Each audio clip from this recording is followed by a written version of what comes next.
En los albores del siglo XII surgió una orden militar que marcaría profundamente la historia de Europa, los Caballeros Templarios, fundada en Jerusalén en el año 1119.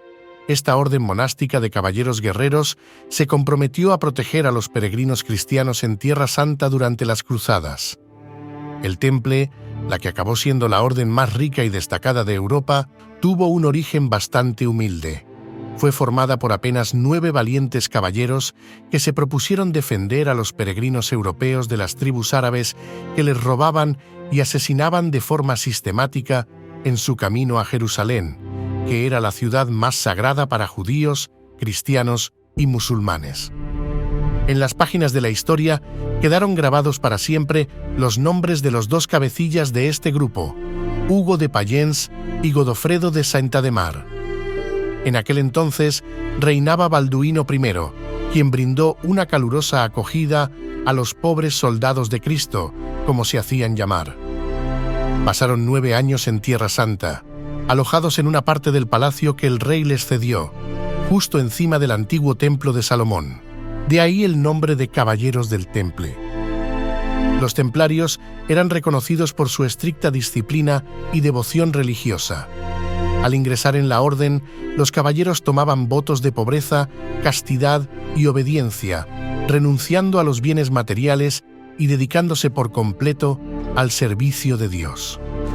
Su vida cotidiana estaba regida por una serie de rituales religiosos, incluyendo oraciones diarias y la celebración de la misa. Sin embargo, su legado va más allá de sus hazañas militares, abarcando aspectos sociales, económicos y religiosos que dejaron una huella perdurable en la historia. Su sello distintivo era el sello de 2 caballeros montados en un solo caballo, simbolizando su vida de pobreza y hermandad. Pero los templarios no solo eran soldados de Cristo, también se destacaron como hábiles administradores y financieros. A medida que la orden crecía en poder y riqueza, establecieron una red de propiedades y granjas en toda Europa, convirtiéndose en una de las instituciones más poderosas y ricas de la Edad Media. Su innovador sistema bancario, que incluía la emisión de cartas de crédito, facilitó el comercio y el movimiento de fondos en toda Europa. Los templarios crearon una forma primigenia de banco que servía de puente entre los monarcas siempre necesitados de dinero para sus guerras y lujos extravagantes. Ello aumentó aún más el poder de la orden, que además era completamente independiente del papado. Y cuando alguien crece demasiado a su aire, se crea enemigos. Y si además sus deudores tienen el poder para aniquilarlos, pueden caer en la tentación de hacerlo. Y así fue como los monjes guerreros se labraron el odio del rey Felipe el Hermoso, cuyas deudas eran cada vez mayores y sus posibilidades de saldarlas más pequeñas. Por el otro lado, el Papa Clemente envidiaba la libertad de los templarios y no le sentó nada bien que no le apoyasen en las escaramuzas que deseaba librar. Se reunieron y confabularon. El monarca hizo correr la voz de que los templarios tenían un comportamiento poco cristiano, con acusaciones de herejía y prácticas impías. Junto con Guillaume de Nogaret, un personaje sin escrúpulos, prepararon un plan para destruir a la orden y quedarse con sus bienes. El 12 de octubre de 1307, a la salida de los funerales de la condesa de Valois, el maestre Molay y su séquito fueron arrestados y encarcelados. Y durante la madrugada del viernes 13, la mayoría de los templarios franceses fueron apresados y sus bienes confiscados bajo pretexto de la Inquisición. En 1314 Molay fue quemado vivo en la hoguera frente a la Catedral de la Notre-Dame. Antes de expirar, proclamó la inocencia de la orden y, según reza la leyenda, lanzando una maldición a los culpables de la conspiración, que decía: «Pagarás por la sangre de los inocentes, Felipe, rey blasfemo, y tú, Clemente, traidor a tu iglesia. Dios vengará nuestra muerte, y ambos estaréis muertos antes de un año». Efectivamente, poco después esta supuesta maldición se cumplió, ya que el Papa Clemente V falleció el 20 de abril de 1314 y el 29 de noviembre fallecía Felipe IV, víctima de un accidente de caza. Finalmente, ese mismo año también murió envenenado el conspirador Guillaume de Nogaret. Aunque muchos templarios fueron arrestados, torturados y ejecutados, algunos lograron escapar y llevar consigo los secretos y tesoros de la orden. Se dice que estos fugitivos encontraron refugio en diversas partes del mundo, perpetuando el mito de los templarios más allá de su disolución oficial. España destaca por el número de fortalezas templarias, la mayoría construidas en los siglos medievales como fortalezas de frontera de los reinos cristianos hacia Al-Ándalus. En los reinos hispanos, los templarios fueron absueltos y más tarde pudieron ingresar en otras órdenes militares. Cuenta la leyenda que el Arca de la Alianza, la cual se describe en la Biblia como un cofre de madera chapado en oro que contiene las 2 tablas de piedra grabadas con los 10 mandamientos de Moisés. Era un lujoso cofre de oro que servía para comunicarse con Dios. Se dice que era un arma terrible contra sus enemigos. Para poder utilizarlo, el alto sacerdote debía vestir un peto que contenía 12 piedras sagradas, conocidas como las piedras de fuego. Todos estos objetos se custodiaron en el Templo de Jerusalén hasta que desaparecieron tras la invasión babilónica del 597 a.C.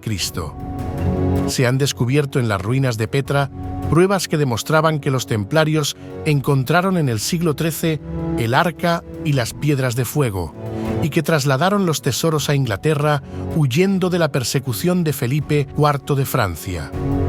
Se han encontrado mensajes secretos dejados por los templarios en frescos, inscripciones talladas en la piedra y vidrieras, hasta encontrar 3 de las 12 piedras de fuego. Científicos de Oxford han descubierto que estas piedras poseen extrañas propiedades físicas que interfieren con los instrumentos electrónicos y producen una extraña esfera de luz.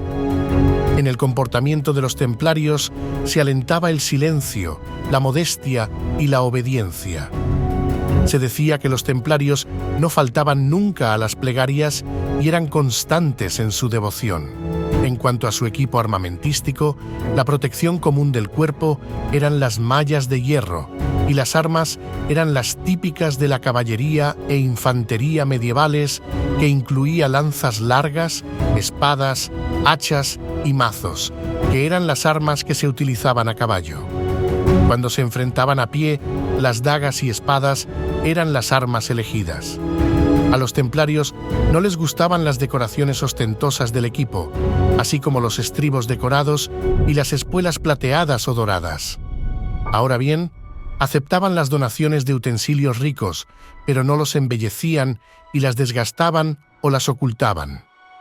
Bajo la armadura hecha a medida, tenían prendas acolchadas que evitaban los golpes cuerpo a cuerpo. Se calcula que las primeras armaduras templarias pesaban entre 30 y 35 kilos. Esto fue evolucionando hasta tener armaduras de poco más de 20 kilos, lo que podía dar una gran ventaja en un enfrentamiento cuerpo a cuerpo. Los caballeros templarios se entrenaban desde niños. Con apenas 8 años, eran pajes desarrollando funciones de mensajero. A partir de los 14, pasaban a ser escuderos para aprender de primera mano el arte de luchar. A los 21 años era cuando podían ser nombrados caballeros templarios. Entre las reglas de la orden había una dieta particular que explicaría la excepcional longevidad de los templarios. Poca carne, muchas legumbres, pescado y fruta fresca, además de la higiene en la mesa. Eran combatientes obstinados, disciplinados y profesionales. Al encontrarse en estado de guerra permanente, sus pérdidas siempre fueron muy numerosas. Continuamente se producían choques y escaramuzas con los sarracenos. Si caían prisioneros, les esperaba el martirio y la muerte, ya que solo los comandantes eran rescatados a cambio de dinero. Los templarios, al igual que los espartanos, los samuráis o cualquier saga de guerreros que hayan marcado una diferencia en su época, se caracterizan por un tipo de vida austera, tanto en su día a día como en su forma de interpretar la realidad. Los templarios estaban mucho más cerca de las enseñanzas originales del cristianismo que los sacerdotes, obispos y papas de la época, ya que estos realmente utilizaban la religión como arma de manipulación y de poder. La fascinación por los templarios sigue viva en la imaginación popular, recordándonos su impacto duradero en la historia de Europa y más allá.